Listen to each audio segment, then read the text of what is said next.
Good morning Prachi, good morning all of you.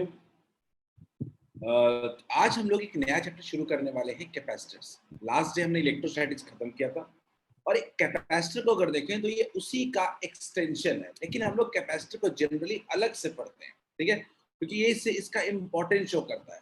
Capacitor को अगर मैं देखूं, अगर अगर एग्जाम पॉइंट ऑफ व्यू से अगर देखें हम लोग, तो किसी भी एग्जाम में एक या दो क्वेश्चन इससे बन सकता है। जनरली ये आसान टॉपिक काउंट होता है, अगर हम इसको पूरा एक बार डिटेल में अच्छे से अगर पढ़ने तो ये आसान चैप्टर में से है। It's not a tough chapter, बहुत ज्यादा एक्स्ट्रा लॉजिक्स नहीं है। और अगर एनसीईआरटी में देखते हो तो एनसीईआरटी का सेकंड चैप्टर का सेकंड हाफ में है। अगर एनसीईआरटी बुक अगर आपने ओपन किया होगा तो आप उसका हाफ पार्ट पढ़ चुके हो, electric potential and potential energy, ठीक है। अब आप पढ़ने वाले हैं उसका सेकंड हाफ, वो है capacitors. So let's start. So today's date is 31st May.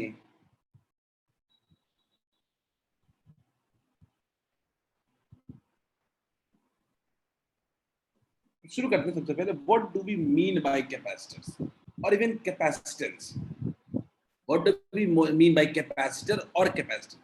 तो सबसे पहले वर्ड देखते हैं कैपेसिटर, ठीक है। कैपेसिटर क्या होता है? तो बेसिकली कैपेसिटर एक डिवाइस को कहते हैं।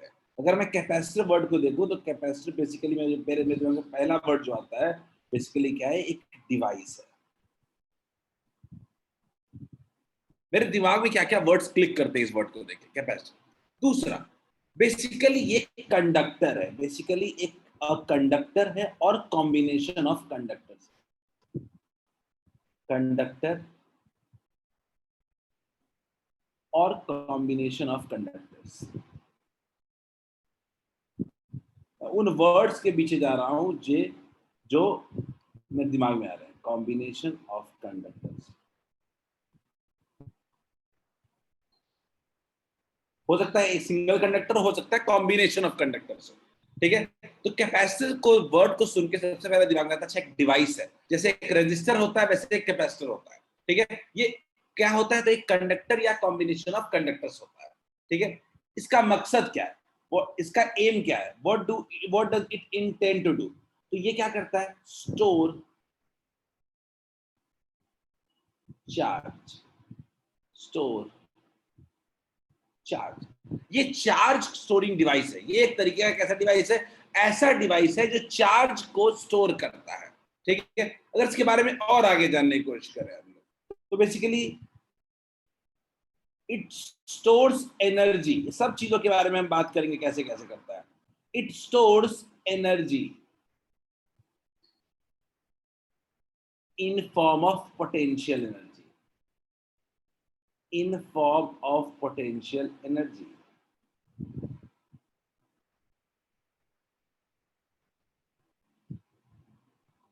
तो एक कैपेसिटर वर्ड को जब सुनते हैं तो इतनी चीजें मेरे दिमाग में आती हैं।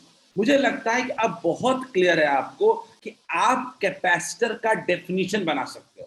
तो a capacitor is a device made from conductor or a combination of conductors which can store charge or store energy in form of potential energy. Is this clear to all of you? क्या ये सबको clear है? क्या ये definition जो हमने बोला, क्या ये क्लियर है सबको? कैपेसिटर कुछ नहीं, एक डिवाइस है जो चार्ज या एनर्जी को स्टोर करता है। कैसे बना होता है? कंडक्टर या कॉम्बिनेशन ऑफ कंडक्टर से बना होता है। क्लियर है? तो सबसे पहले इसका डेफिनेशन लिखिए आप कैपेसिटर का। Just note down the definition.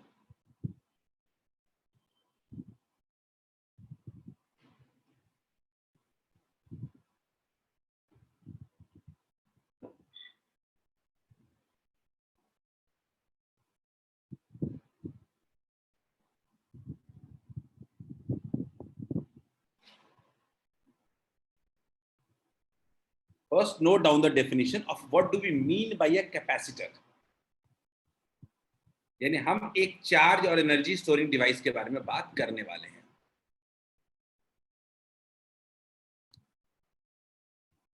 कैसे करता है वो आएगा।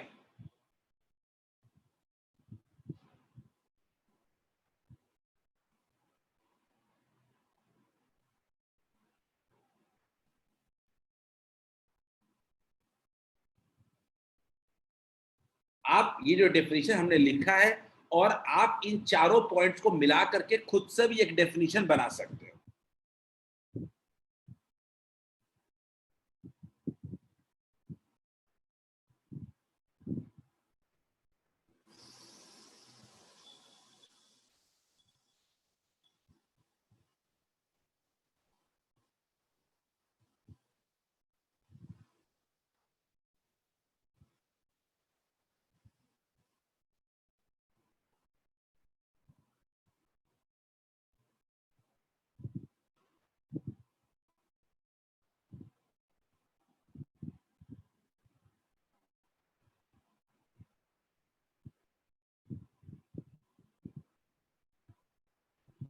देख लिया?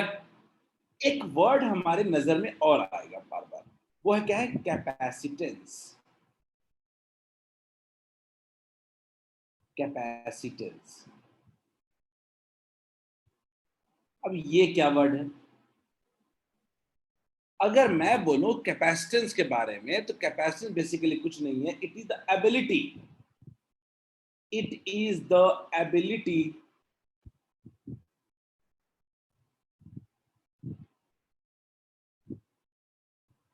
of a conductor, it is the ability of a conductor or combination of conductors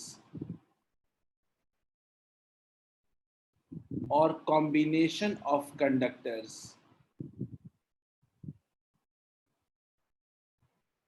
to store charge.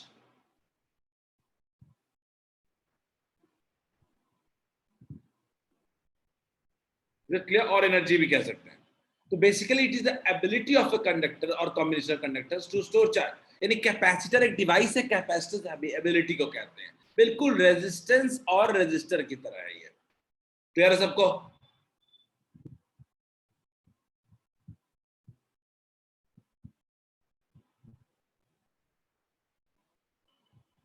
किसी भी हर कंडक्टर के पास एक एबिलिटी होती है चार्ज स्टोर करने की, और इसी एबिलिटी को हम लोग कहते हैं कैपेसिटेंस। हर कंडक्टर के पास एबिलिटी होती है। कह सकते हो रिया, एबिलिटी का मतलब कैपेसिटी, ठीक है? वो एक ही वर्ड, एक तरीके से याद रखिए। हर एक कंडक्टर, जितने कंडक्टर आपके पास है, सबके पास चार्ज स्टोरिंग कैपेसिटी होती है, and that is called capacitance. ठीक है, लिख लिया? लेट्स मूव फॉरवर्ड, आगे बढ़ते हैं हम लोग।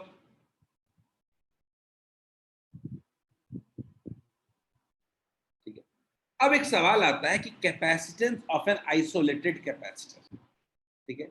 या मान लीजिए कि हमने क्या किया, एक आइसोलेटेड कंडक्टर ले लिया, और हम इसका देखना चाहते हैं कि कैपेसिटेंस आखिर किस चीज पे डिपेंड करेगा। ठीक है, लेट्स सी, देखते हैं। लास्ट स्लाइड 1 मिनट के लिए, चलो डन, लिख लो, नोट डाउन क्विकली। ठीक है, जल्दी, I am waiting for 30 seconds.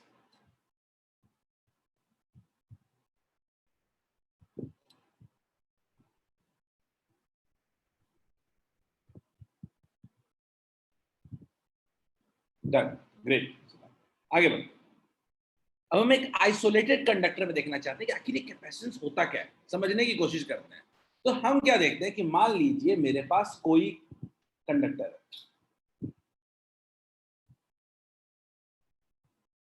मेरे पास कोई कंडक्टर है, ठीक, कोई रैंडम कंडक्टर है, ठीक है?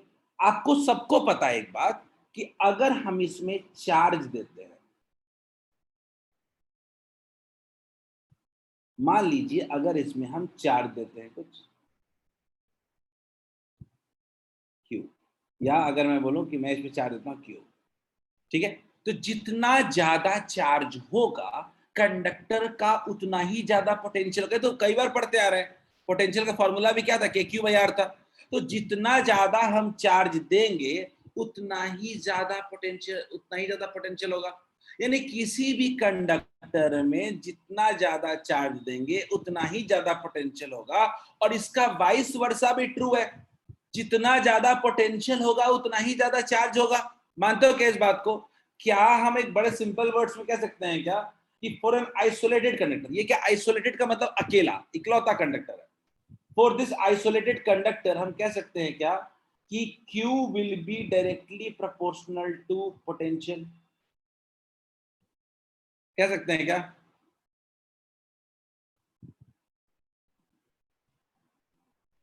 For the isolated conductor,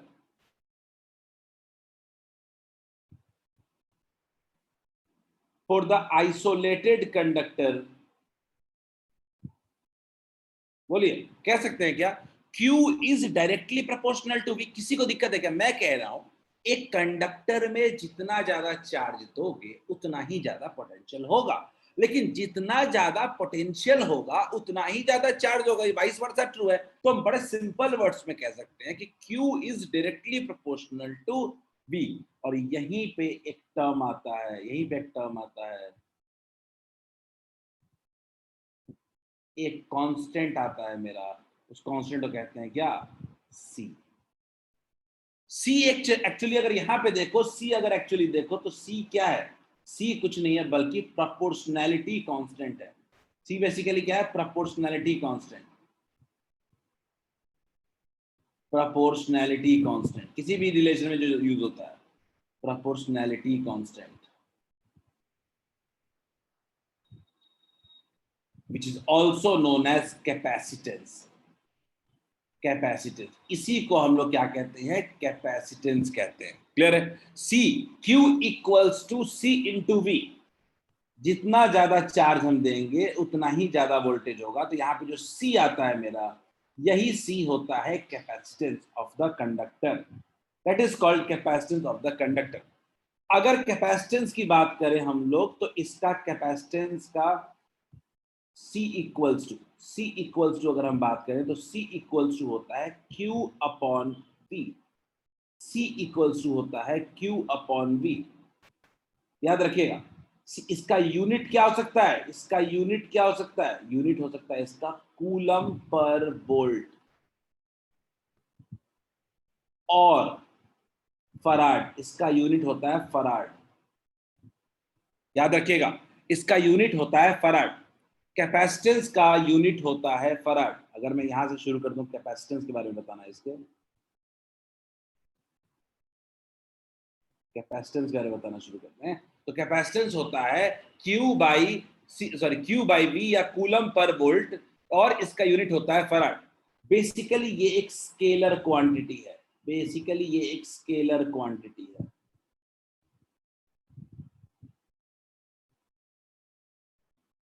clear है? स्केलर क्वांटिटी है। Is this clear to all of you?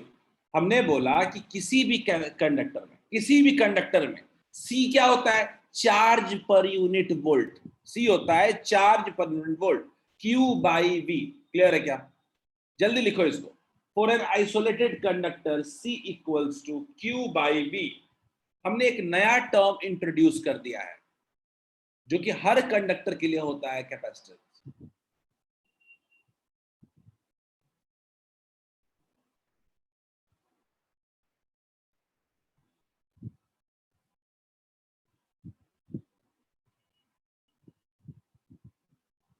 ठीक है, हम डेरिवेशन भी करेंगे इसका यूज करके, बहुत सिंपल सिंपल डेरिवेशन होने वाले हैं। फराड को अरीज एफ से भी शो कर सकते हैं, बिल्कुल फराड, अरीज फराड को हम लोग एफ से भी शो कर सकते हैं, बिल्कुल। जनरली सबसे कॉमन यूनिट जो यूज होता है कैपेसिटेंस के लिए वो माइक्रो फराड होता है। याद रखिएगा, सबसे ज्यादा जो कॉमन यूनिट यूज होता है वो होता है माइक्रो फराड। ठीक है, क्योंकि जनरली जो कैपेसिटेंस होता है वो माइक्रो फराड में ही दिया जाएगा, माइक्रो मिली में। फराड में दे पाना बहुत ही मुश्किल है। 1 फराड कैपेसिटेंस बहुत ही हाई कैपेसिटेंस होता है।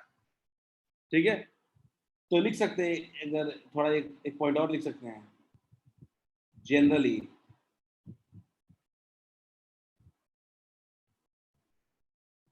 यूनिट ऑफ कैपेसिटेंस, नोट्स में लिखने की ज्यादा ये याद रखने का पॉइंट है।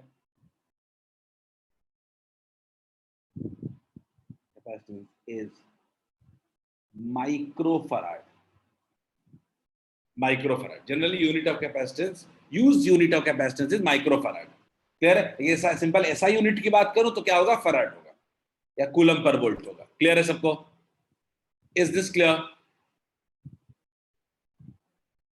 यह है किसी भी कैपेसिटेंस का, आइसोलेटेड कैपेसिटर का ये कह सकते हैं हम लोग कैपेसिटेंस। ठीक है, किसी भी कंडक्टर का। कल्याणी, माइक्रोफैराड नहीं समझते हो क्या? माइक्रोफैराड नहीं समझते हो? पहली बार सुन रहा है? सुन रहे क्या?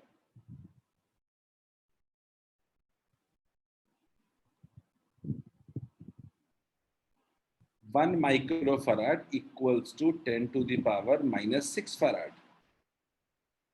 पूरा पूरा माइक्रो वर्ड यूज हुआ है चार्ज में, माइक्रो कूलम। चलिए, समझ में आ गया सबको? तो ये एक हमने नया टर्म अपने लिए इंट्रोड्यूस किया है, कैपेसिटेंस। कैपेसिटेंस होता है चार्ज पर यूनिट वॉल्यूम। तो आपके दिमाग में एक सवाल आता है कि सर ये मान लिया सर कि हर कंडक्टर में कैपेसिटेंस होता है। आज के बाद ये दिमाग में बैठ गया हमारे कि हर कंडक्टर में एक कैपेसिटेंस है। चलो मान लिया, C equals to Q by V होता है, ये भी मान लिया। लेकिन सर ये डिपेंड किस पे करता है? किसी भी कंडक्टर का जो कैपेसिटेंस होता है वो किन फैक्टर्स पे डिपेंड करता है? यहीं पे अगला हेडिंग आता है अपना,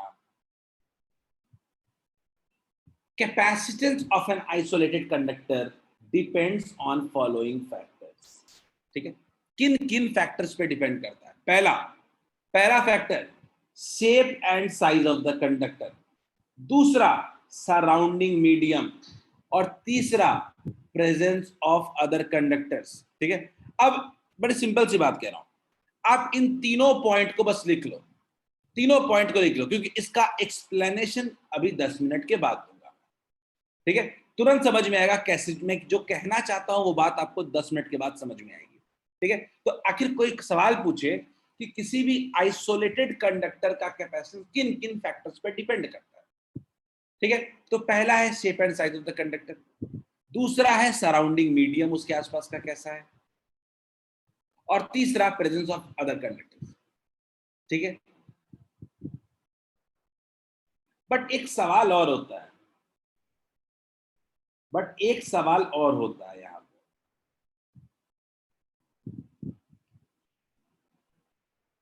कैपेसिटेंस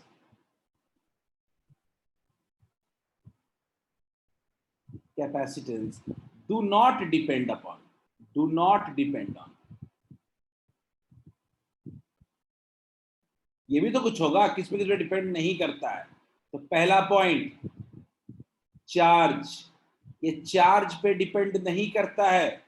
दूसरा, पोटेंशियल, ये पोटेंशियल पे भी डिपेंड नहीं करता है। अब आप बोलोगे सर ये कैसे हुआ?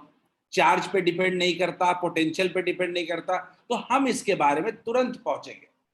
तो कैपेसिटेंस याद रखिएगा, चार्ज और पोटेंशियल पे डिपेंड नहीं करता है, बल्कि कंडक्टर के शेप एंड साइज, सराउंडिंग, इन सब चीजों पे डिपेंड करता है। अब ये स्लाइड में मैंने जितने पॉइंट बोली हैं वो नहीं समझ में आएगा अभी।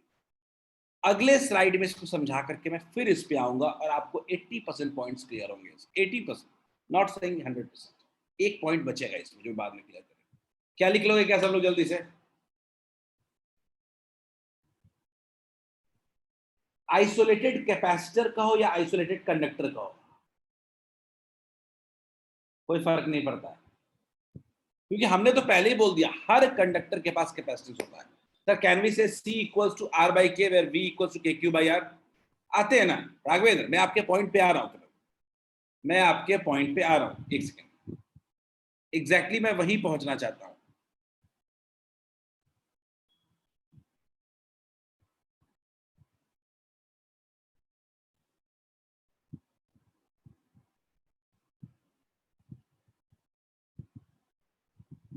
लिख लो जल्दी से, तीनों पॉइंट्स लिख लो और ये दोनों पॉइंट लिख लो, इसके बाद हम लोग अपने इसके डेरिवेशन करेंगे, सब क्लियर हो जाएगा एक बार।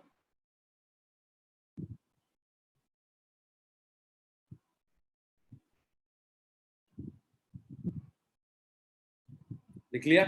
Good, still giving you last 1 minute, note it down.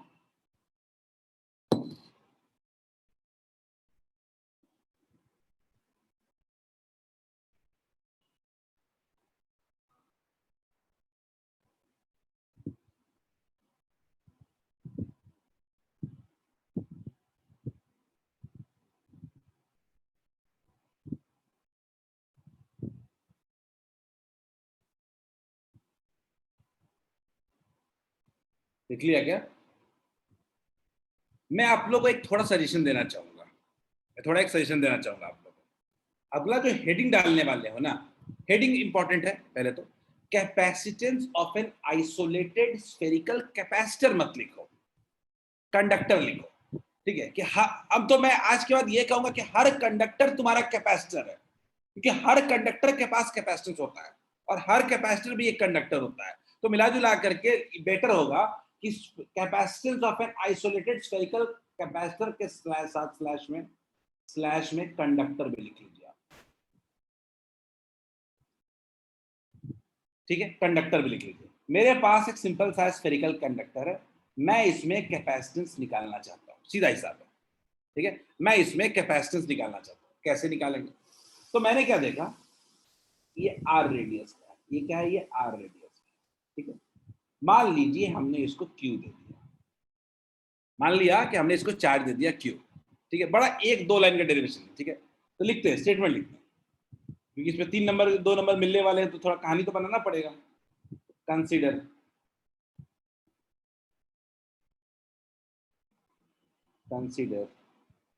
a spherical conductor, a spherical conductor with charge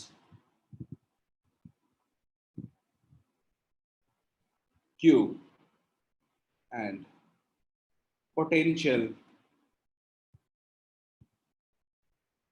at surface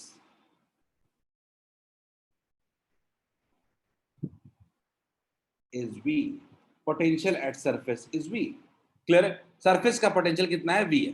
ठीक है, चार्ज q है और पोटेंशियल क्या है, v है। तो अगर कोई आपसे पूछे कि बताओ इसमें पोटेंशियल कितना होगा, तो क्या आप ये v इक्वल्स टू नहीं लिख सकते हो, 1/4 epsilon naught q upon capital R? नहीं लिख सकते हो potential, v equals to 1/4 epsilon naught q by r। तो एज लिख सकते हैं क्या, as we know, as we know as we know C equals to capacitance equals to Q upon V। तो इस हिसाब से देखें तो Q अपॉन कितना हो जाएगा, Q upon 4 pi epsilon naught R। Q गया, कितना हो गया, 4 पाई एप्सिलॉन नॉट R। तो क्या हम ये बात कह सकते हैं क्या कि मेरा जो फाइनल कैपेसिटेंस आया वो क्या आया, 4 pi epsilon naught R। Is this clear to all of you? क्या सबको ये क्लियर है? अब मैं कुछ लिखो नहीं, पहले समझ लो पहले पूरी कहानी। अच्छा, कैपेसिटेंस, ये जो स्फेरिकल कैपेसिटर हमने यूज किया, मैंने एग्जांपल लिया है, ऐसा नहीं है कि यही एक कैपेसिटर होता है, अनगिनत तरह के कैपेसिटर, मैंने स्फेरिकल वाला एग्जांपल दिखाने के लिए लिया आपको। तो इसमें जो कैपेसिटेंस का वैल्यू आया है वो किस पे डिपेंड करता है, वो सबसे पहले तो रेडियस पे डिपेंड कर रहा है। रेडियस पे डिपेंड कर रहा है मतलब किस पे डिपेंड कर रहा है, शेप और साइज पे। पहला पॉइंट प्रूव हो गया क्या, बोलो, क्या फर्स्ट पॉइंट प्रूव हो गया क्या? यही कह रहे थे ना राघवेंद्र, आप भी, राघवेंद्र आपका पॉइंट सेम था ना, के को बस ब्रेक नहीं किया था। क्या ये पॉइंट क्लियर है कि shape and size of the conductor पे डिपेंड करता है? और क्या हम यहां पे एक पॉइंट लिख सकते हैं क्या,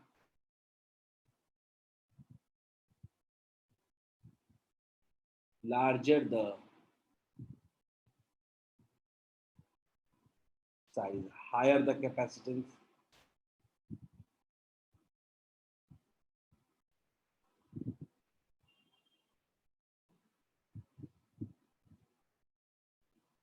is this clear to all of you? क्या ये सबको क्लियर है क्या?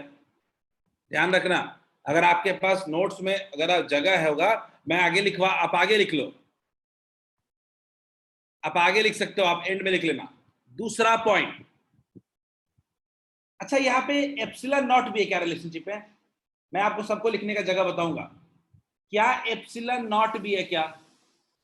एप्सिलॉन नॉट क्या मीडियम को शो करता है क्या? अगर कोई मीडियम ला दोगे आप तो परमिटिविटी क्या हो जाएगी, इंक्रीज कर जाएगी। तो कैपेसिटेंस भी क्या हो जाता है, इंक्रीज कर जाएगा। बड़ा इंपॉर्टेंट पॉइंट है। In presence of a medium,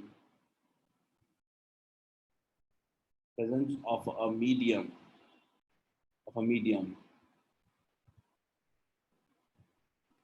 capacitance increases। कोई अगर मीडियम इंट्रोड्यूस कर देते हैं तो कैपेसिटेंस जो हो जाता है वो क्या कर जाता है, इंक्रीज कर जाता है। क्लियर है क्या? अगला पॉइंट बताओ, क्या कैपेसिटेंस मेरा चार्ज और वोल्ट पे डिपेंड कर रहा है क्या? अब देखो, क्या क्यू और वोल्ट पे डिपेंड कर रहा है क्या? नहीं डिपेंड कर रहा है। तो मेरा क्या ये दोनों पॉइंट भी प्रूव जस्टिफाई हो गया क्या? Capacitance do not depend on charge and do not depend on voltage. क्या मैंने जो बोला था आपको कि 80% पॉइंट क्लियर हो जाएगा, वो हो गया क्या? एक बच गया सी वाला। इसके बारे में हम लोग आइसोलेटेड खत्म करेंगे तब समझ में आएगा। तो क्या सबको ये आइसोलेटेड कंडक्टर का समझ में आया क्या? आइसोलेटेड स्फेरिकल कंडक्टर या कैपेसिटर जो कहो, जल्दी से आप इस डेरिवेशन को लिखें, बहुत छोटा डेरिवेशन है और इससे कई बातें साबित होती हैं। कैपेसिटेंस शेप एंड साइज पे डिपेंड है। यहां पे हम कह सकते हैं कि capacitance is directly proportional to R. मैं उसी चीज को यहां पे लिख देता हूं। इसका मतलब मैं क्या लिखूंगा? इसका मतलब लिखूंगा capacitance increases with size, capacitance increases with size, increases with size। Clear है? आगे ठीक है, capacitance C directly proportional to R. आपको पिछले स्लाइड में जाने की जरूरत नहीं है, यही लिख लो आप, directly proportional to epsilon naught. Capacitance depends on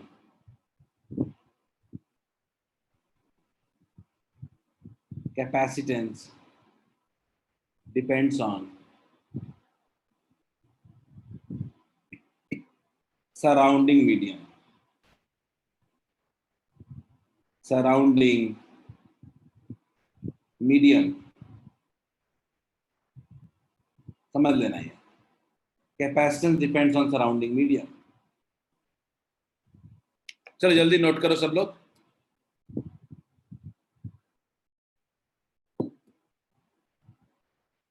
बहुत सिंपल फॉर्मूला है, 4 पाई एप्सिलॉन नॉट आर। जितना बड़ा रेडियस उतना ज्यादा कैपेसिटेंस।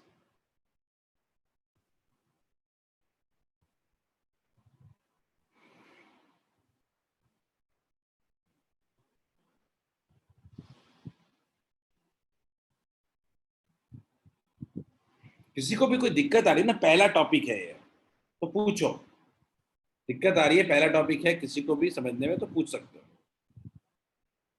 ये वर्ड को हमें एब्जॉर्ब करने में एक दिन लगेगा, कर लिया उसके बाद टॉपिक में ऐसा कुछ है नहीं, कोई बड़ा टॉपिक नहीं है, छोटे छोटे कॉन्सेप्ट हैं और खत्म हो जाएगा topic.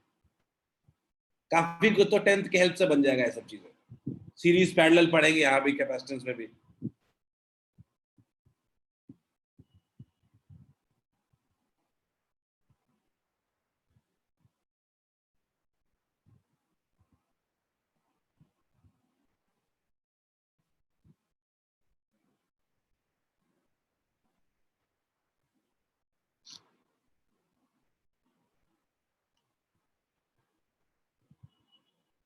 Note it down, then उसके बाद नीचे एक क्वेश्चन शो कर रहा है, आप क्वेश्चन भी ट्राई कर सकते हो।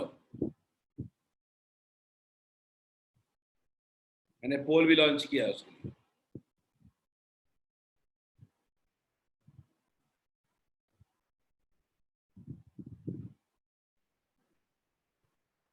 पहले लिख लो, पहले उसके बाद क्वेश्चन कर लेना। स्फेरिकल पे ही लिया है।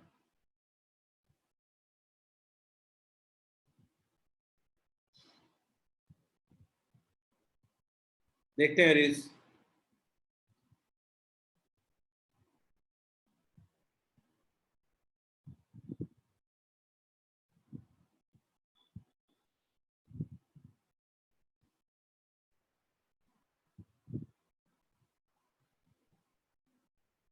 काफी लोगों के आंसर आए हैं, बट कुल मिला के 12 लोगों के मेजोरिटी का आंसर गलत है, मेजोरिटी का आंसर गलत है।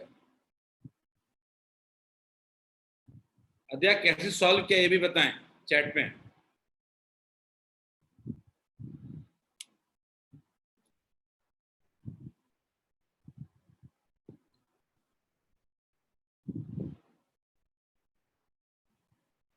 सोलह लोगों ने रिस्पॉन्ड किया है, बट मेजोरिटी का आंसर गलत की तरफ है।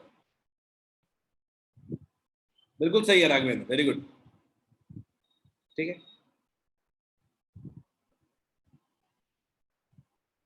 देख लेते हैं।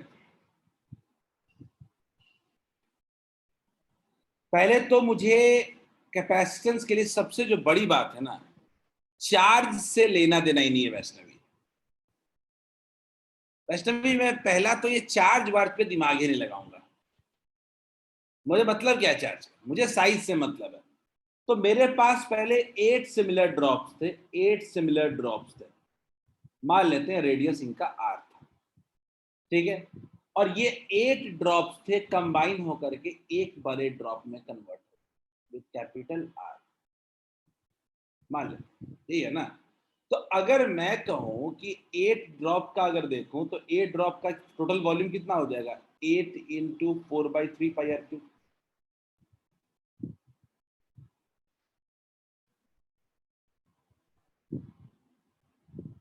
मैं बोल रहा हूं 8 छोटे छोटे ड्रॉप मिल करके एक बड़ा ड्रॉप बना है, तो 8 इंटू वॉल्यूम कर दिया इज इक्वल टू टोटल एक बड़ा बनेगा 4/3 पाई आर क्यूब।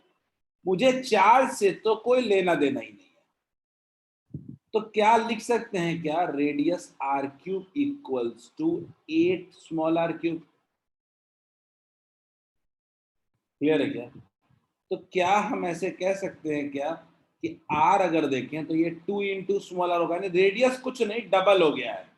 रेडियस जो है वो कुछ नहीं डबल हो गया है, चलो मान लिया रेडियस डबल हो गया अपना।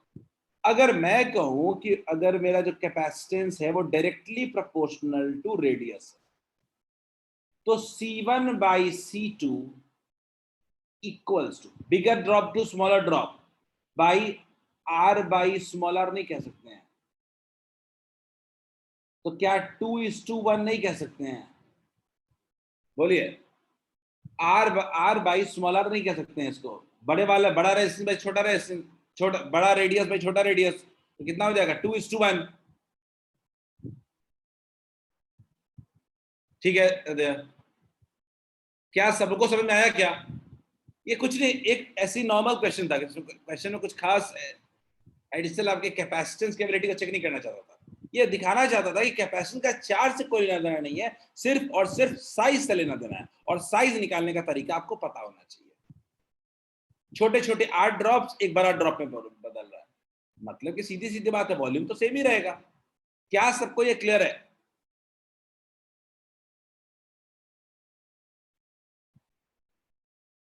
Is this concept clear to all of you कि एक स्फेरिकल कैपेसिटर, स्फेरिकल कंडक्टर का जो कैपेसिटेंस होता है वो डायरेक्टली प्रोपोर्शनल टू रेडियस होता है।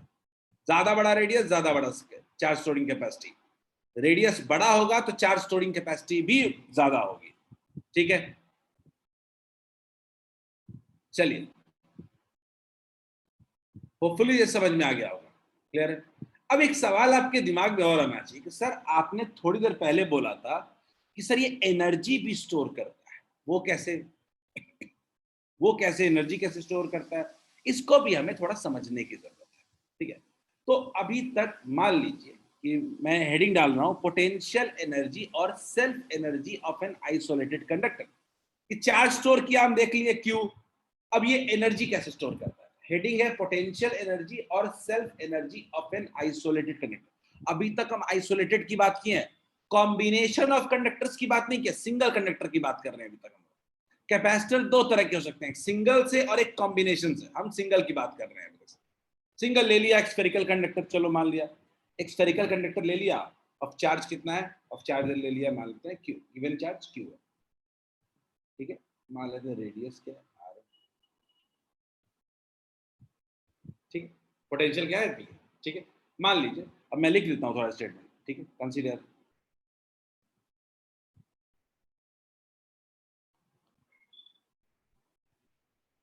Consider a capacitor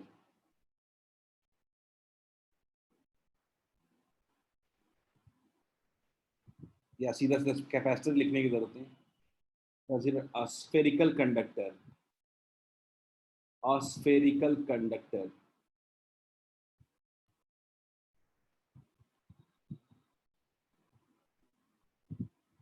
with charge Q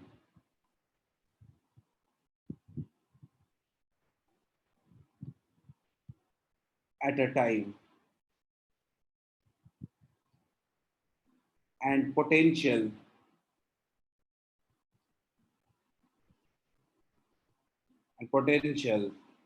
being V. Potential being V. ठीक है, मैंने क्या लिया, एक स्मॉल चार्ज Q लिया. ठीक है, Q स्मॉल चार्ज लिया, समझ में आएगा. ठीक है, सो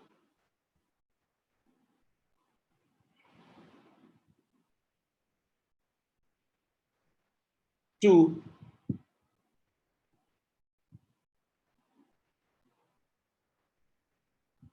store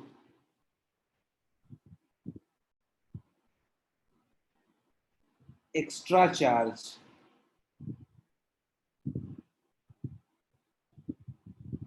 dq on conductor to store extra charge dq. मान लीजिए मेरी ख्वाहिश है कि मेरे पास चलो q चार्ज है, अब मैं एक एडिशनल dq चार्ज को ला करके यहां पे रख दूं, मैं चार्ज बढ़ाना चाहता हूं, तो हमें कुछ ना कुछ वर्क डन करना पड़ेगा. इसके लिए work needed to external work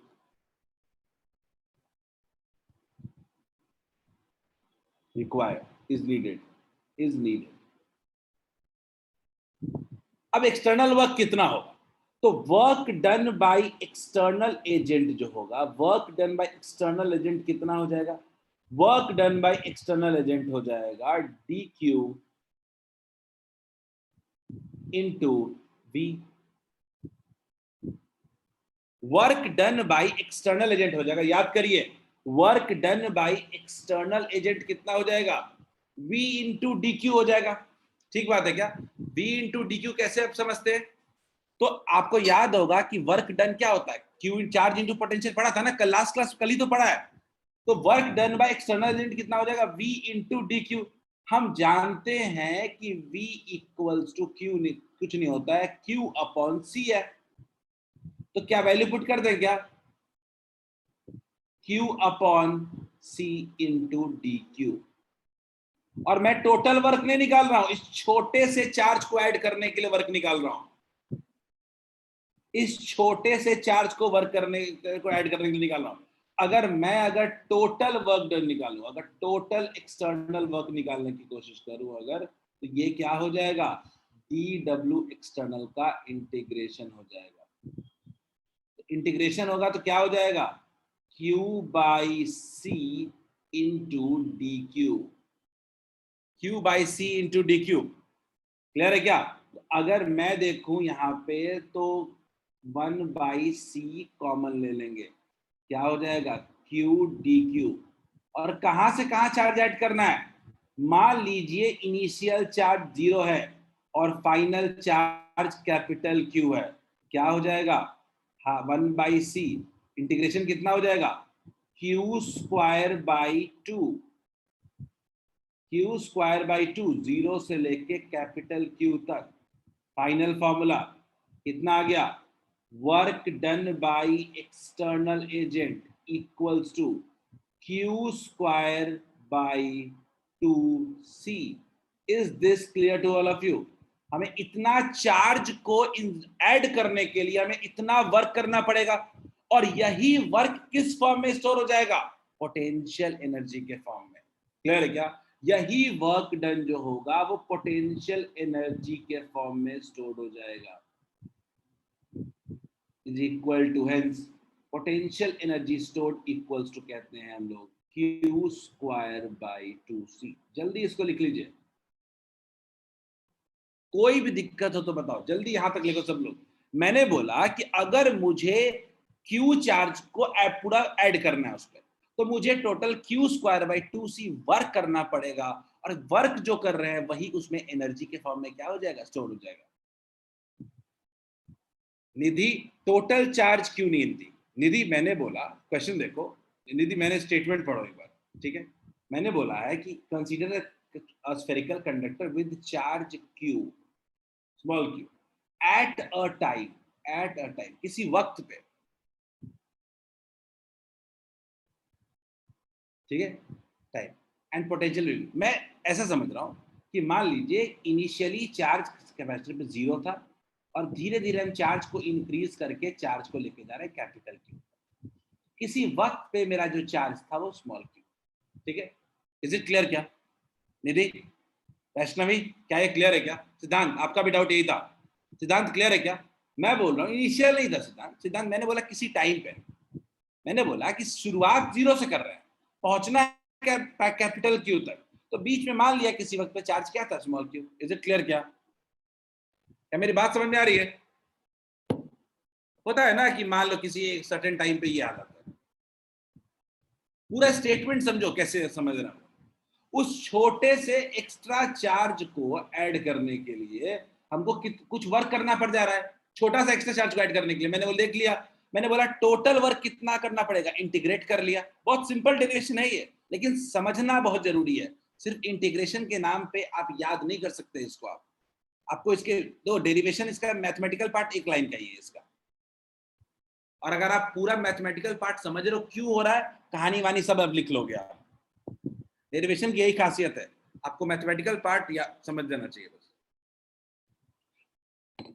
statement लिख दोगे आप।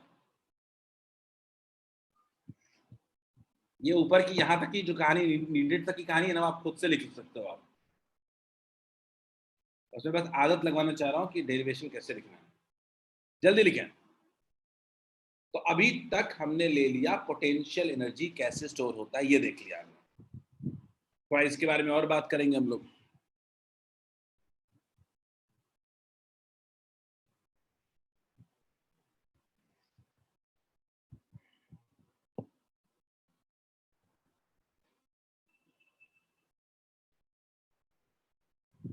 जस्ट अपडेट व्हेन रिटन लिख लो तो बता देना।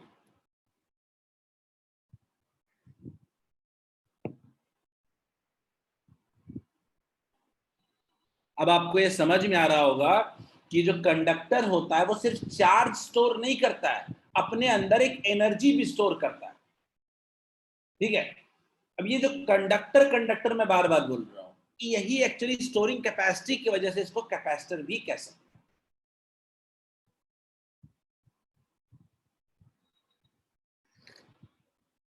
हो गया?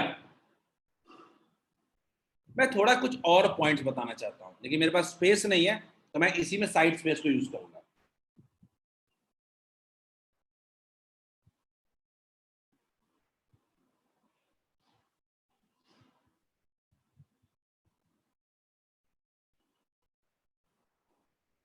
ठीक है, हमने देखा कि हमारी पोटेंशियल एनर्जी का जो फॉर्मूला है वो कितना आया है, क्यू स्क्वायर बाई 2c। लेकिन फॉर्मूला और भी हो सकता है, कैसे? अगर मान लीजिए आप Q को CV लगा दीजिएगा, Q को CV पुट कर दें अगर आप,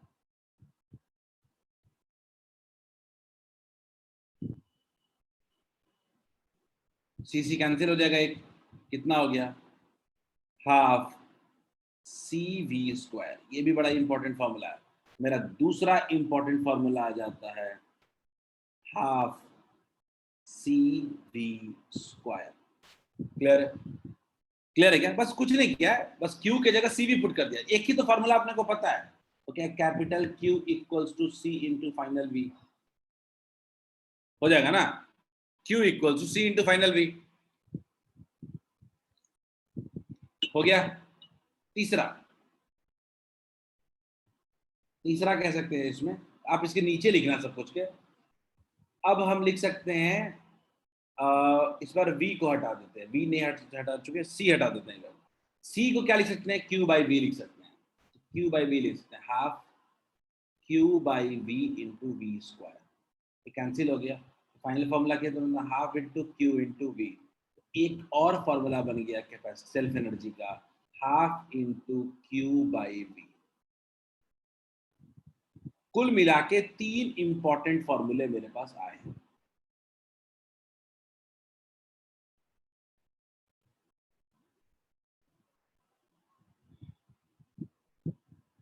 ये 3 फॉर्मूले मेरे पास आए हैं, तीनों इंपॉर्टेंट है, याद रखिएगा। जैसे वो रजिस्टर, जैसे जैसे 10th में पढ़ा था ना जूल्स लॉ ऑफ हीटिंग वाला, उसमें 3 फॉर्मूले आए थे, I square R, V square by R वाला, उसी तरीके से 3 एनर्जी स्टोरेज के फॉर्मूले होते हैं, कोई कभी भी लग सकता है। ठीक है, बस इतने फॉर्मूले पे हम लोग कुछ क्वेश्चन कर लेते हैं थोड़ा जल्दी। फॉर्मूले से यूज टू होना बहुत जरूरी है, तो थोड़ा क्वेश्चन कर लेंगे हम लोग। ये छोटे छोटे 2-2 नंबर में आ सकते हैं सब क्वेश्चन।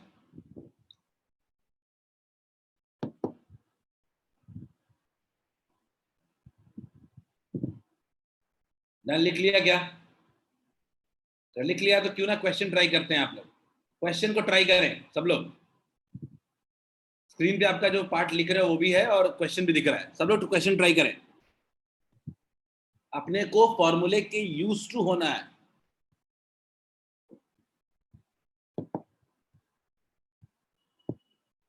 कोई ऐसा कोई आइडिया क्वेश्चन नहीं है, वो इजी क्वेश्चन है बस।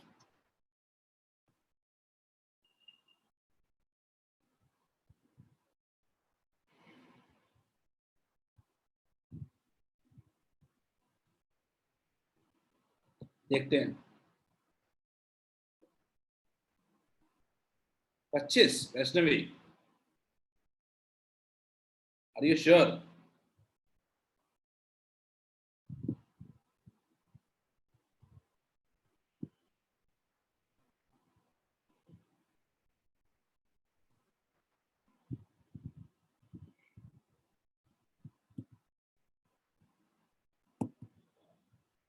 ठीक है वैष्णवी, कैलकुलेट कर।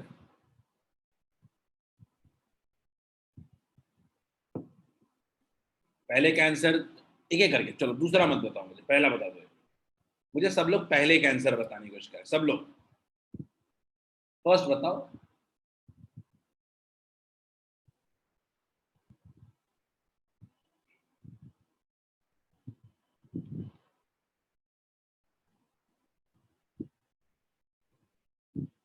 फर्स्ट का answer, last 30 seconds for first.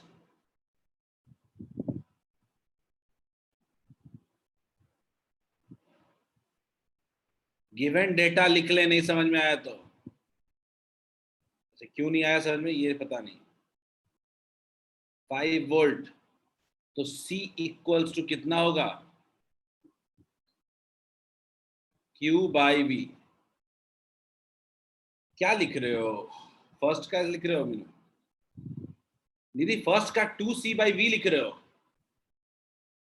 दीदी क्या लिख रहे हो, मुझे नहीं समझ में आ रहा आप क्या लिखना चाह रहे हो। Q10 यूनिट लिख रहे हो, फराड लिखिए ना सीधा सीधा, निधि फराड लिखिए ना सीधा सीधा।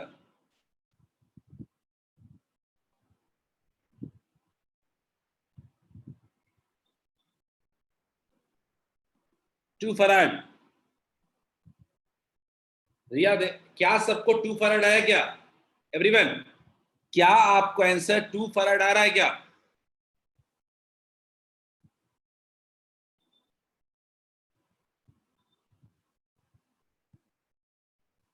चलिए, सबका आंसर ऑलमोस्ट सेम ही है।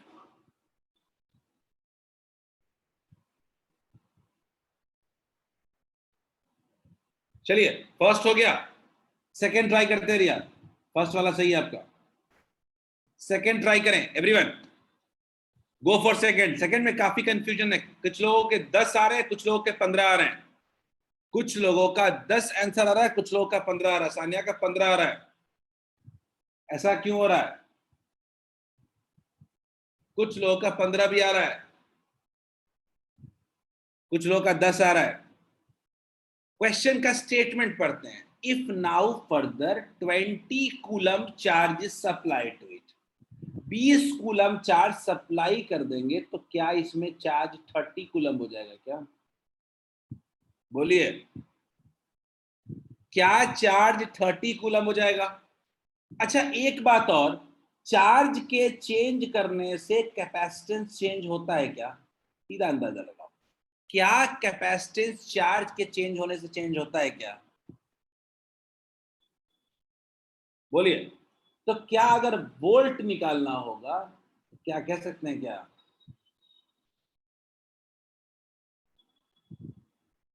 थर्टी बाई टू कह सकते हैं क्या? क्या 15 वोल्ट हो जाएगा क्या? बोलिए, क्या 15 वोल्ट हो जाएगा क्या? कोई दिक्कत है क्या इसमें? 10 वोल्ट जिनका भी आंसर आ रहा था, क्या क्लियर है क्या? 20 कूलम चार्ज हम ऐड किए हैं। बेसिक, थोड़ा अपने आप को जल्दबाजी करने के पहले क्वेश्चन को पढ़ना सीखें। आदर्श, आनंद, अरीज, वैष्णवी, आनंद राज, क्या क्लियर है सबको?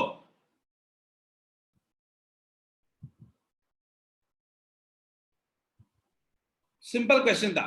कैपेसिटेंस आपके चार्ज पे डिपेंड नहीं करता है, कैपेसिटेंस सेम रहेगा, कांस्टेंट रहेगा। Let's try one more question.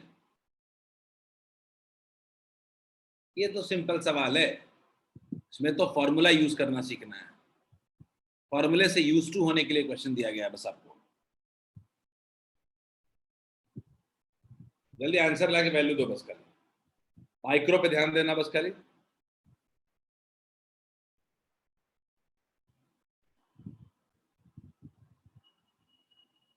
Nothing to solve, ये क्वेश्चन सॉल्व करने लायक नहीं है क्लास में।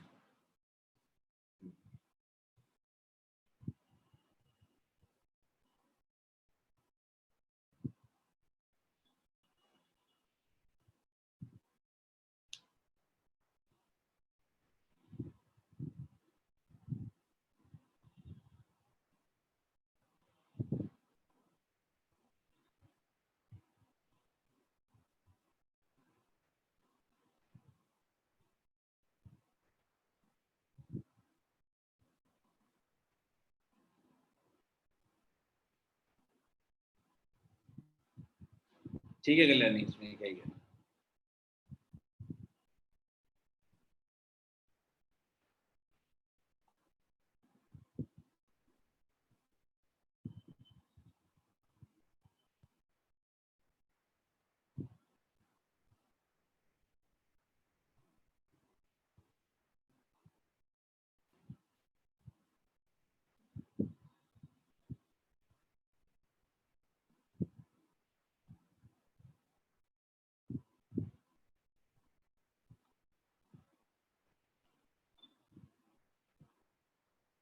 बोलिए, आ गया?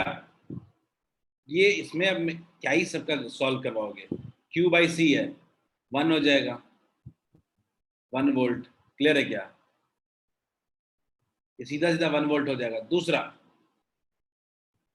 दूसरा पोटेंशियल एनर्जी, जो फॉर्मूला लगाने का मैंने लगा लो, मैं लगाऊंगा half into Q into V. Q into V क्या हो जाएगा? हाफ। क्यू कितना है?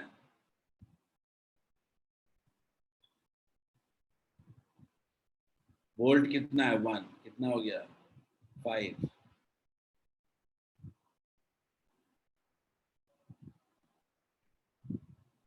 जूल, या इसको आप कह सकते हो 5 माइक्रो जूल। क्लियर है क्या? वैष्णवी आपने लिखा है 0.5 इंटू 10⁻⁻⁶। वैष्णवी कैसे आ गया? क्या दिक्कत है क्या इसमें? बोलिए। ठीक है, अंजन आपका सही था, आदर्श ने एड्रेस किया। आदर्श बोलिए। सर बोलिए Adarsh. Sir potential energy Q square by 2c से सॉल्व किया है। चलिए एक सेकंड रुकिएगा, अनम्यूट रखिएगा। Q स्क्वायर बाई 2C है ना, Yes, sir. तो 10 into 10 to the power minus 6 का whole square by 2 into 10 into 10 to the power minus 6 सही होगा ना, Yes, sir. कैंसिल हो जाएगा तो एक बचेगा ऊपर में, तो वही बात तो आई, 10 into 10 to the power minus 6 by 2, 5 into 10 to the power minus 6, क्या फर्क है, कोई फॉर्मूला लगा लो। Calculation error. ठीक, चलिए, इज इट क्लियर? इस पे मेरे से रिसर्च मत करवाओ, चलो जल्दी सॉल्व करो। ये नहीं बन रहा मतलब सो रहे हो तो जाके पानी वानी पियो। हो गया? Let's move for some better question, better part. Let's try one more question.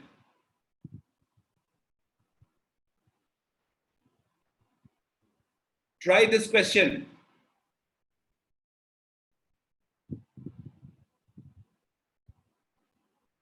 Easy question है, सबको एक समराई एक बड़ा बना दिख रहा है आपको, स्ट्रेट फॉरवर्ड क्वेश्चन है। अगेन इसको पूरा करें, इससे सीख लेना है पूरा, सिर्फ फॉर्मूले से यूज टू होने के लिए क्वेश्चन है ये।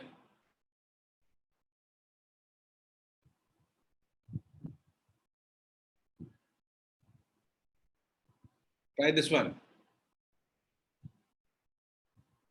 कोई फॉर्मूला लगा लीजिए, एनर्जी का बात बराबर है।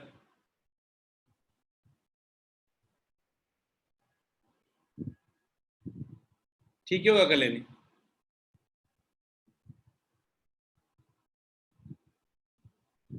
खुद से एक बार सॉल्व कर लो, फिर इंटरेक्शन शुरू करते हैं। मैं एक ही करके आंसर पूछूंगा, आप पहले अपनी कॉपी में पूरा लिख लो, तीनों सॉल्व कर लो, तीनों सॉल्व कर ले, फिर मैं पूछूंगा।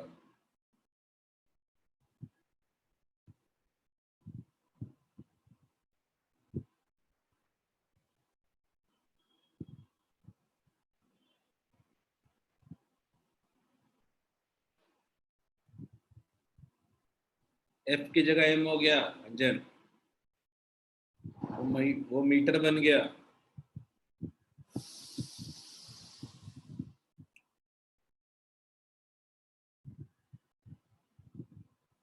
यही है। चलो जल्दी हो गया सबसे।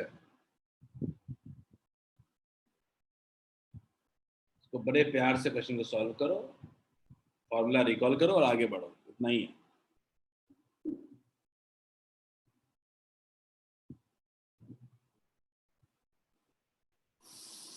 क्या बता रहा है? वोल्टेज आपको दिया गया है 20 वोल्ट और चार्ज दिया गया है 20 into 10 to the power minus 6 coulomb. First part capacitance C equals to होता है Q अपॉन B। गया कहां से? 20 into 10 to the power minus 6 by 20 गया, क्या हो गया? 10 to the power minus 6 farad, या कह सकते हैं 1 माइक्रो फराड। कोई दिक्कत नहीं है। Let's move to second part. If further 40 microcoulomb charge added, मैं पहले कहा था चार्ज ऐड करोगे कैपेसिटेंस में फर्क नहीं पड़ेगा, तो चार्ज जो पहले 20 था अब 40 और ऐड कर दिए तो कितना हो गया? 60 into 10 to the power minus 6। आपके पास कैपेसिटेंस है 1 माइक्रोफराड, 1 माइक्रोफराड यानी 10 to the power minus 6 farad. तो वोल्टेज क्या होता है? Q upon C, 60 into 10 to the power minus 6 by 10 to the power minus 6, 60 volt. कोई तकलीफ है क्या? Micro volt Prachi, Prachi it's micro नहीं होगा, सिर्फ 60 वोल्ट होगा। वैष्णवी सही है, सिद्धांत सही है, कल्याणी सही है, अरीज, वैष्णवी, रिया ठीक है, अंजन सही था, अंजन सही था आंसर। हो गया सबका? क्या ही दिमाग लगाना इसमें? प्राची 60 वोल्ट होगा सिर्फ। Third, energy stored in both cases, energy stored in both cases. मैं तो सीधा कहूंगा कि इनिशियल एनर्जी जो स्टोर्ड था वो कितना था? Half CV square. लगा दो जो फॉर्मूला लगाने का मन है। लगा दो जो लगाने का मैंने formula, half C V square. Initially देख लेते हैं, अगर हाफ सी वी स्क्वायर लगाएंगे तो हाफ सी कितना था, सी था अपने पास, सी तो फिक्स ही है 10⁻⁻⁶। वोल्टेज का होल स्क्वायर, इनिशियली वोल्टेज कितना था 20 का होल स्क्वायर, तो ये 400/2 200 इंटू 10⁻⁻⁶ जूल, तो 200 माइक्रो जूल हो जाएगा। Is it clear? क्या 200 micro joule? Is it clear? अगर मैं बोलूं, ठीक है 10⁻⁻⁴ कह रहे हो, अगर मैं बात करूं फाइनल की, तो फिर से हो जाएगा Q इंटू हाफ सी वी स्क्वायर। तो हाफ तो ठीक है, सी भी ठीक है, कैपेसिटी भी चेंज नहीं हो रहा है। चेंज क्या हो रहा है, वोल्टेज 60 वोल्ट है, 3600/2 1800 इंटू 10⁻⁻�6 जूल। मैं एक गलती कर रहा हूँ, यू होगा ना पोटेंशियल स्टोर। कितना हो गया 1800 micro joule. Is it clear? क्या सबको क्लियर है? 1800 माइक्रो जूल। टाइम वेस्ट करें क्या इस पे? क्या सबको ये फॉर्मूला क्लियर है पूरी तरह? Q equal to C V और half C V square, energy और कैपेसिटेंस का फॉर्मूला क्लियर है? ये पहली चीज है जो हमें एब्जॉर्ब करनी है, ठीक है। अब हम लोग थोड़ा आगे बढ़ते हैं और देखते हैं कि कैसे जो चीजें हम पढ़ रहे हैं वो हमारे पहले पढ़े गए चीजों से अलग नहीं है। हम जो पहले पढ़ चुके हैं वही चीजें पढ़ेंगे, लेकिन नए तरीके से पढ़ेंगे। देखते हैं, एक बड़ा इंपॉर्टेंट टॉपिक आता है इस चैप्टर में, बहुत इंपॉर्टेंट टॉपिक, और ये बहुत फंसाता है, लेकिन आपको ये मैं पहले से दूसरे क्लास में ही पढ़ा चुका हूँ, ठीक है। तो मान लीजिए कि मेरे पास दो कंडक्टर्स मौजूद हैं, मेरे पास दो कंडक्टर्स हैं, या मैं सीधा सीधा बोलूं दो कैपेसिटर ही कनेक्टेड है। कंडक्टर छोड़ो ना, दो कैपेसिटर कनेक्टेड है, जो मानना है मान लो आप, ठीक है। अब सबके पास कैपेसिटेंस है तो कैपेसिटर भी उसको कह सकते हैं। अब मान लीजिए कि मेरे पास पहला वाला जो कंडक्टर है इसके पास चार्ज है Q1, दूसरे वाले के पास चार्ज है Q2। इसके पोटेंशियल है, इसका पोटेंशियल है V1, दूसरे वाले का पोटेंशियल है V2। तीसरे वाले का, पहले वाले का कैपेसिटेंस कितना है C1 और दूसरे वाले का है C2। मतलब अपनी अपनी अपना अपना रोल है दोनों का, कंडक्टर है, कैपेसिटेंस है और वोल्टेज। अब मान लीजिए कि मैं दोनों को कनेक्ट कर दूं तो क्या होगा? मान लीजिए कि अगर मैं दोनों को कनेक्ट कर दूं तो क्या होगा, ठीक है। आप बताओ क्या होगा, अंदाजा तो बताओ, ये तो पढ़ा चुका हूं। क्या होगा?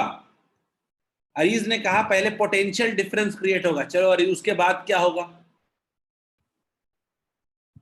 निधि ने बोला ट्रांसफर ऑफ चार्ज होगा, सिद्धांत ने बोला ट्रांसफर ऑफ चार्ज होगा, बिल्कुल सही।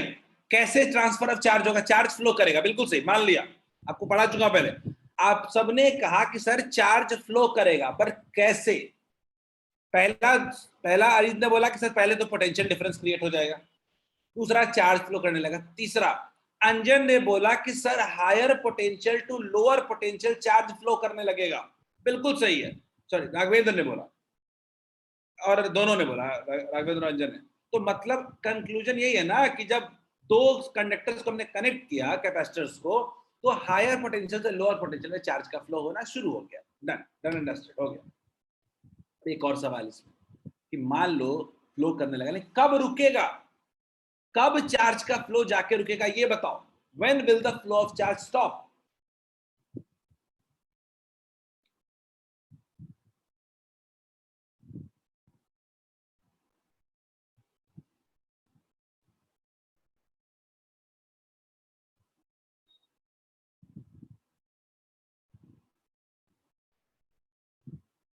बिल्कुल सही है निधि, पोटेंशियल डिफरेंस तो मत कही, जब दोनों का चार्ज सेम हो जाएगा वैष्णवी, आर यू श्योर? जब दोनों का पोटेंशियल सेम हो जाएगा, जब दोनों के बीच कोई पोटेंशियल डिफरेंस ही नहीं बचेगा, तो चार्ज फ्लो करेगा क्या? नहीं करेगा। मतलब कि जब दोनों का पोटेंशियल सेम हो जाएगा, यानी मैं कह सकता हूं कि V क्या है, मेरा फाइनल पोटेंशियल। V मैं क्या कह सकता हूं, V is equal to final potential. ये बड़ा इंपॉर्टेंट पॉइंट है, जब दोनों का पोटेंशियल सेम हो जाएगा। पर मैंने सोचा कि आप बताओ, ये जो कितना भी कर लो, क्या ये कैपेसिटेंस चेंज होगा क्या? क्या चार्ज के चेंज होने की वजह से क्या दोनों का कैपेसिटर चेंज होगा, कैपेसिटेंस चेंज होगा क्या? ये तो C1 और C2 ही रह जाएगा, ये तो C1 और C2 ही रह जाएगा। तो मैं तो भाई अब तो इनिशियल और फाइनल केस हमने लिख लिया, ठीक है, इनिशियल और फाइनल केस हमने लिख लिया। अब मेरे दिमाग में सिर्फ एक ही बात आ रही है यहाँ पे, वो क्या है, bye the conservation of charge. भाई चार्ज तो कंजर्व रहना चाहिए, bye the conservation of charge.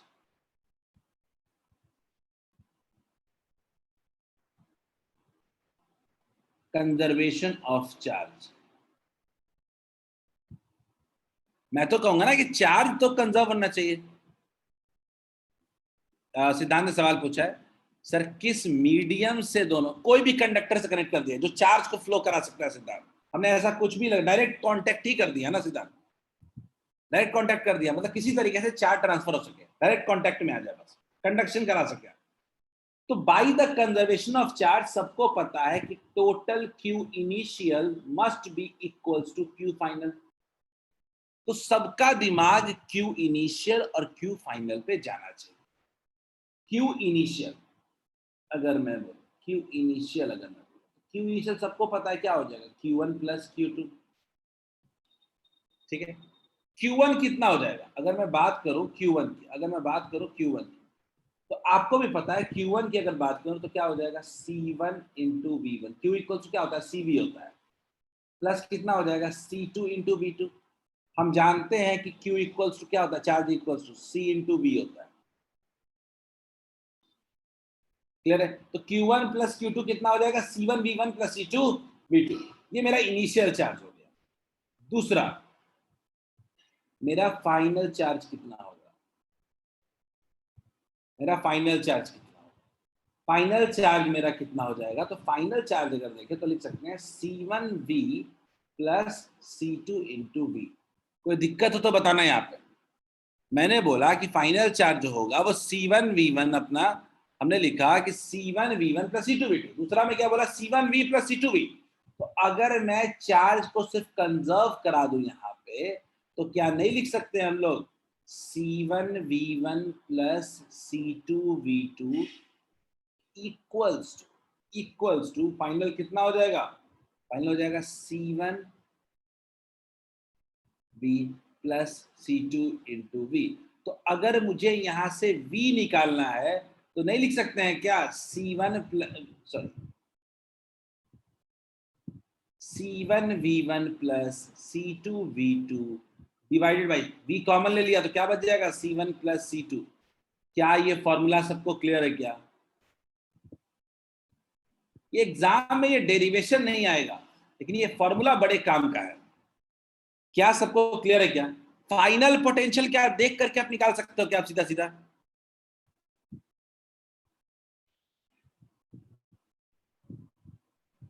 बोलिए, क्या आप फाइनल पोटेंशियल निकाल सकते हैं क्या?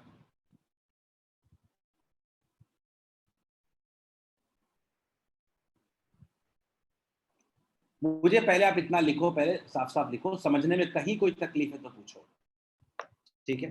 मैंने बड़ा सिंपल सा ये काम हमने पहले कर रखा है कि चार्ज कैसे डिवाइड, चार्ज कैसे फ्लो करता है। हम इसको बस कैपेसिटेंस के टर्म्स में पढ़ना चाह रहे हैं, इतना ही नयापन हमने किया, बाकी हमने कुछ नया नहीं किया इसमें। Q1 पहले हालत थी, कनेक्ट किया, इनिशियल चार्ज था C1V1 प्लस C2V2, फाइनली दोनों का पोटेंशियल सेम हो गया है, ठीक है। और मान लीजिए कि फाइनल में इसका चार्ज कितना है Q1 डैश और इसका कितना है Q2 dash. Q1 dash equal to कितना होगा, C1 इंटू V होगा। Q2 डैश कितना होगा, C2 इंटू V होगा, ठीक है। सिद्धांत कह सकते, सिद्धांत कह सकते हैं, कोई दिक्कत नहीं है, कह सकते हैं। आप लॉजिकली समझो, सिर्फ चार्ज कंजर्वेशन से हमने फाइनल पोटेंशियल निकाल लिया। अगला सवाल आपके पास यही पूछा जाता है कि फाइनल चार्ज बताओ, तो Q1 Q2 नहीं निकाल लेंगे। अगर मेरे से कोई पूछेगा कि फाइनल चार्ज बताओ तो Q1 Q2 नहीं निकालेंगे।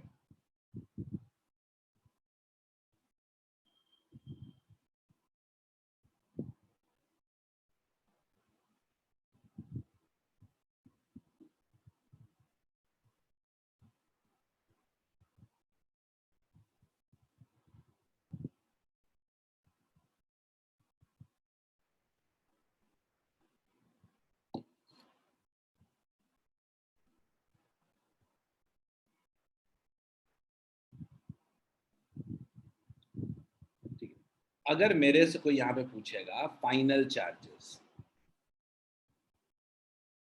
फाइनल चार्जेस,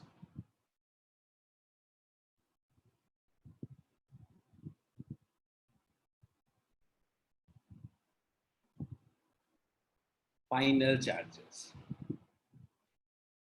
पहले वाले का अगर देखें Q1 dash equals to C1 into V, final potential, ठीक है।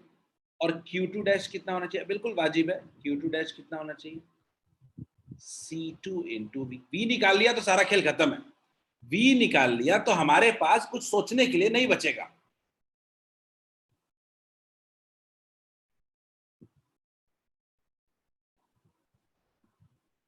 क्लियर है? कोई दिक्कत हो तो बताना। और इसी में हमारा एक लास्ट टॉपिक आता है, वो आता है energy loss. Energy loss,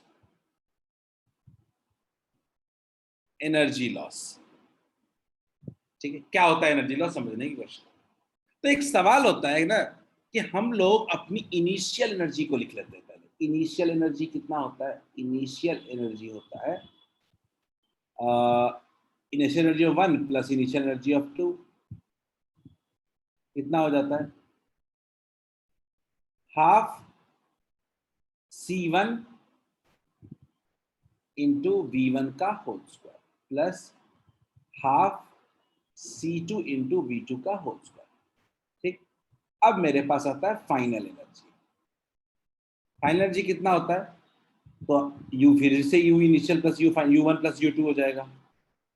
final कितना है, half C1 V square plus half C2 V square, ठीक बात है। अब मैं क्या करूंगा कि मैं कॉमन ले लेता हूं, half V square C1 plus C2, clear है। इसको और थोड़ा रिजॉल्व करें तो V की ना वैल्यू पुट कर देते, कितना हो जाएगा, C1 V1 plus C2 V2 by C1 plus C2 का whole square into C1 plus C2, ठीक, क्लियर है। बस वैल्यू पुट किया है। अब मैं इसको आगे और बढ़ाता हूँ, ठीक है। यू फाइनल को आगे बढ़ाता हूँ, तो क्या एक फॉर्मूला बन गया क्या, यू फाइनल इक्वल्स टू बन गया क्या, half C1 V1 plus C2 V2 का whole square by C1 plus C2। Is it clear?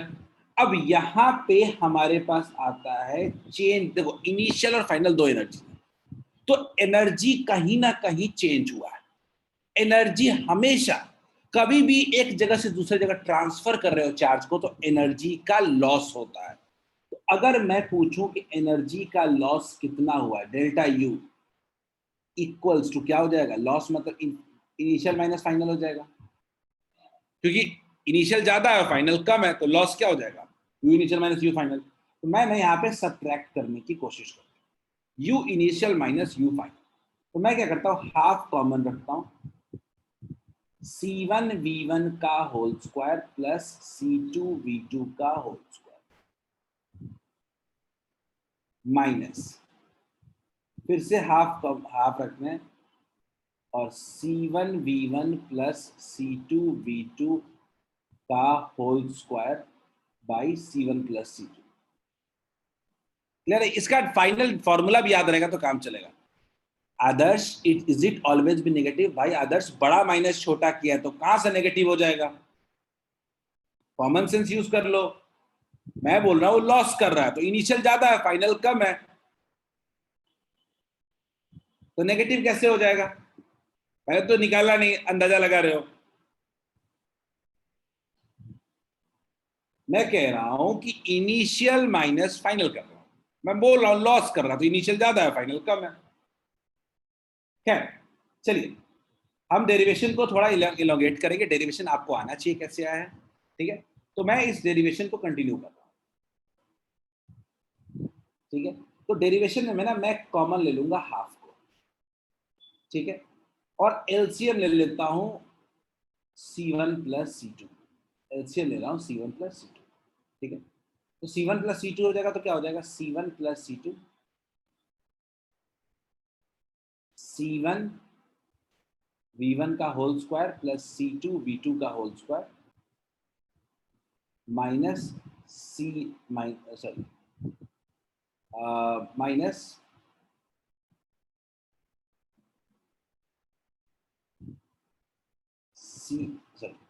C1 V1 plus C2 V2 का होल स्क्वायर,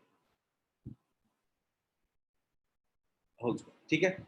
सॉल्व कर रहे हैं, आप लोग खुद भी साथ साथ सॉल्व कर सकते हैं। हाफ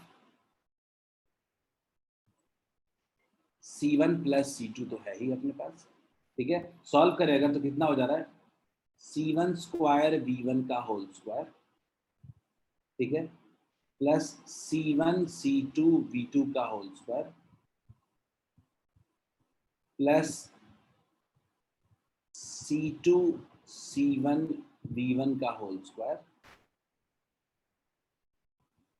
प्लस C2 V2 का होल स्क्वायर, ठीक है?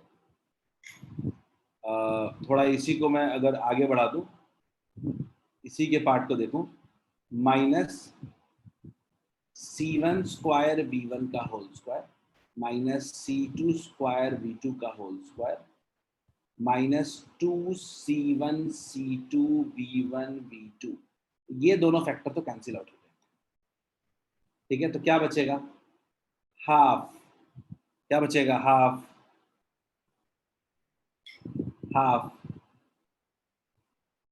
C1 C2 कॉमन ले लेते हैं सबसे, कितना बन जाएगा? V1 का होल स्क्वायर प्लस V2 का whole square minus 2V1 V2 by C1 plus C2।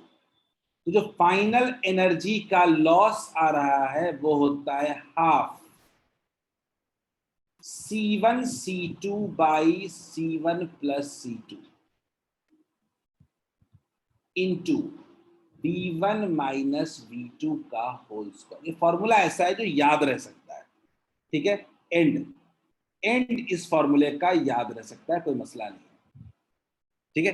Derivation इसका इंपॉर्टेंट नहीं है, ठीक है? You can choose your way out, short में लिख सकते हो आप, लेकिन एनर्जी का लॉस इसका बहुत इंपॉर्टेंट है, जो बहुत काम आता है फॉर्मूला।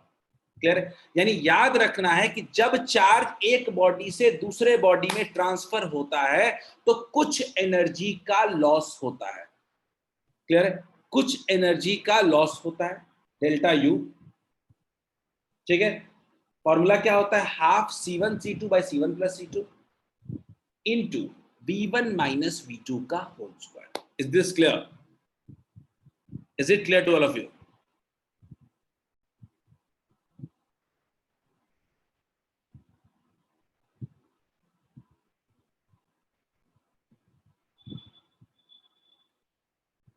ठीक है, go ahead and note it down, इसको नोट कर लें।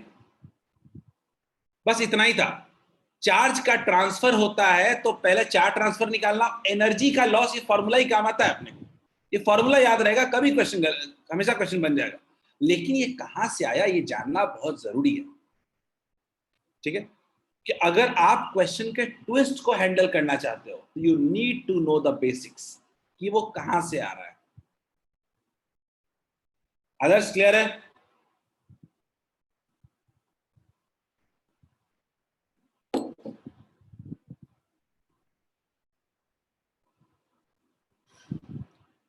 इनिशियल माइनस फाइनल, ठीक है। आपके पास नीचे क्वेश्चन भी दिख रहा है, क्वेश्चन में तो कोई खास दम नहीं होगा, just you can go ahead and try. But ये क्वेश्चन एक्चुअली आपको अभी से ज्यादा पहले का है, ये पार्ट। आप पढ़ चुके हो, इस तरह क्वेश्चन कर चुके हो आप, और मैं आपको अलग तरीके से इसको बताऊंगा।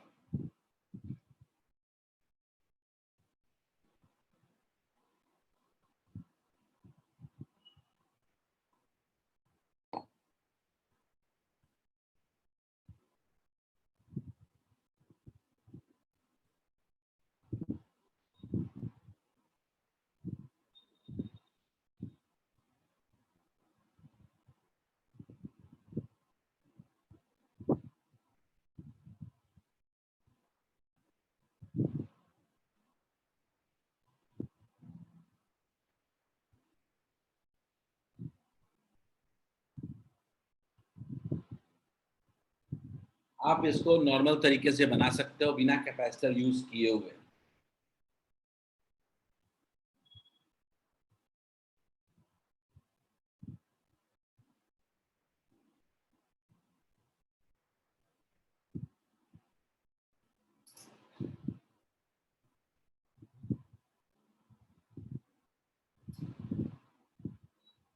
मैं चाहता हूं आप लोग कैपेसिटर का यूज करके इसको सॉल्व कर सकते हो तो ट्राई करो।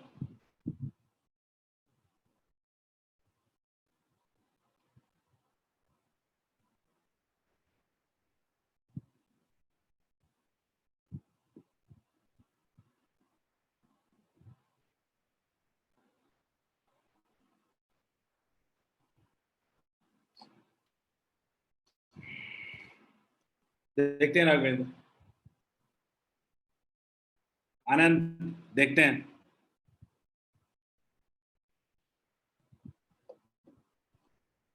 Everyone go for this question.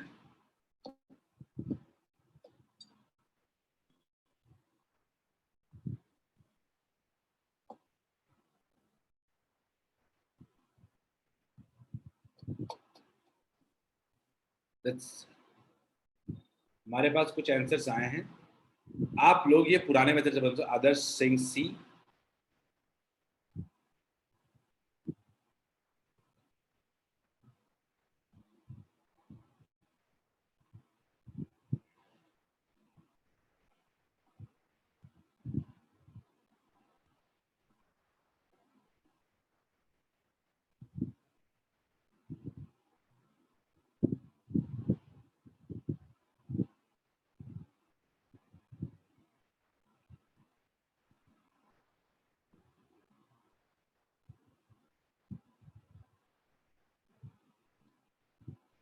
आपके पास दो हैं, आपने कनेक्ट कर दोगे तो आपके चार्ज फ्लो कर जाएंगे इधर एक से दूसरे में, ठीक है। आपको बस यही देखना था, दोनों के पास चार्ज 75 ही है, 75 ही। आपको यही देखना था कि कहाँ से कहाँ चार्ज फ्लो करेगा। हायर टू लोअर फ्लो करेगा, कम रेडियस हायर पोटेंशियल होगा, तो ये हायर टू लोअर, ये हायर होगा और ये लोअर होगा।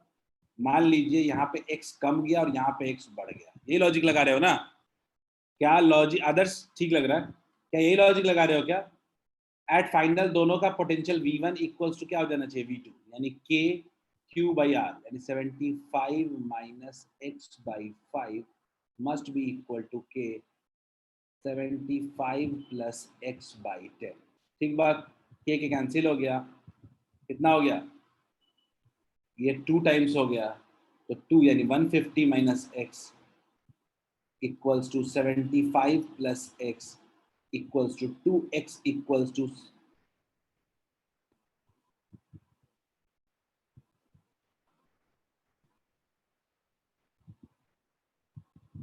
ऐसा कुछ आ रहा है? सॉरी, ये माइनस 2x हो जाएगा ना, तो 3x इक्वल्स टू 75, तो x equals to 25 microcoulomb. Is this clear? क्या क्या सबको क्लियर है? हाँ ठीक है, दिया राघवेंद्र, सॉरी, ठीक है। क्या x 25 माइक्रोकूलम आ रहा है क्या?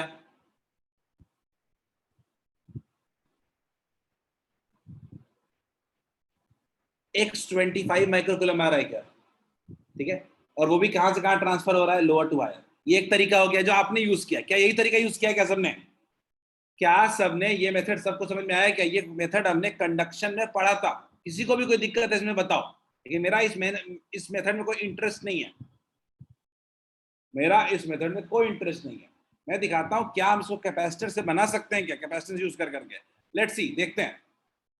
मैं इसको रब कर रहा हूं, होपफुली आप लोग ये खुद से दिमाग लगा सकते हो। कंडक्टर में पढ़ाया है, कंडक्शन में नहीं लगा सकते हो, रिवाइज करो जाके कॉन्सेप्ट। चार्ज ट्रांसफर कैसे होता था मैंने ये कंडक्शन में बताया था आप लोगों को, लेकिन मेरा इंटरेस्ट किसी और चीज में। मेरा इंटरेस्ट है कि मान लीजिए दो रेड कैपेसिटेंस है, सी है 5 है, दूसरा क्या है 10, ठीक है, 5 सेंटीमीटर 10 सेंटीमीटर। तो आपको पता है कि जो कैपेसिटेंस होता है वो रेडियस पे डिपेंड करता है। तो 5 सेंटीमीटर वाले का अगर मैं सी लिख दूं तो आपको भी पता है 10 सेंटीमीटर वाले का 2c होगा, ठीक है। अब इनिशियल चार्ज जो भी है 75 माइक्रोकूलम है और इसका भी 75 है, ठीक। हम जानते हैं कि फाइनल पोटेंशियल जो होता है वो क्या होता है, Q1 plus Q2 by C1 plus C2। यही बता रहे थे सिद्धांत उस समय, सिद्धांत यही बता रहे थे ना, Q1 plus Q2 equal divided by C1 plus C2।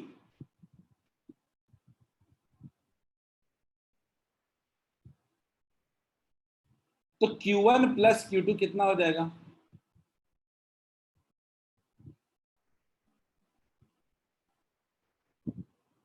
ये क्या हो जा रहा है, कुछ 50/50/C हो रहा है क्या?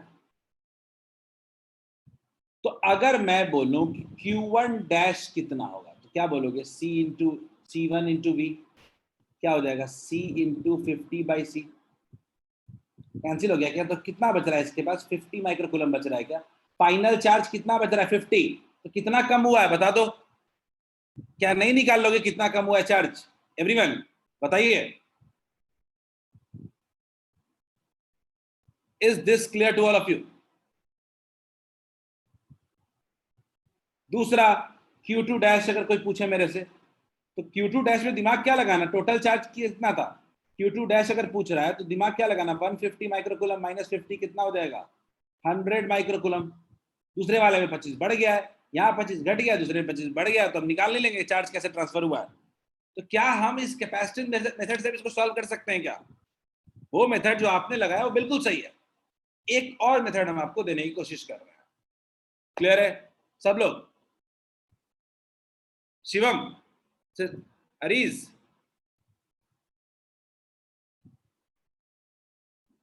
शिवम, अरीज,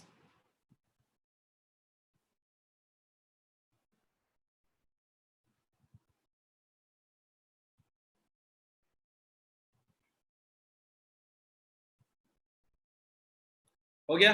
आज की कहानी यही समाप्त करते हैं। चैप्टर को रिवाइज करो, बिल्कुल पढ़ो, थोड़ा रीडिंग करो, चैप्टर के लिए यूज टू हो जाओ, ठीक है। फिर बहुत चीजें स्मूथ चलेंगी। इस टॉपिक में ना सबसे अच्छी बात क्या है कि कॉन्सेप्ट, छोटे छोटे कॉन्सेप्ट हैं, उस पर क्वेश्चन, ठीक है। तो आज स्टार्ट हुआ है, ठीक है। इंजन गर्म करो, थोड़ा पढ़ो उसको घर पे, अगले दिन से हो जाएगा, क्लियर हो जाएगा। आपके पास एक एक्सरसाइज बचा हुआ है डिस्कशन का, ठीक है। मैं परसों तक का टाइम देता हूं, पूरा क्लियर कर लें उसको। परसों तक का टाइम देता हूं, पूरा क्लियर कर लें और उसको आप डिस्कशन करवा लें वेंसडे तक, ठीक है। वेंसडे या थर्सडे वो एक्सरसाइज पूरा कंप्लीट हो जाएगा। चलिए, हैव अ नाइस डे।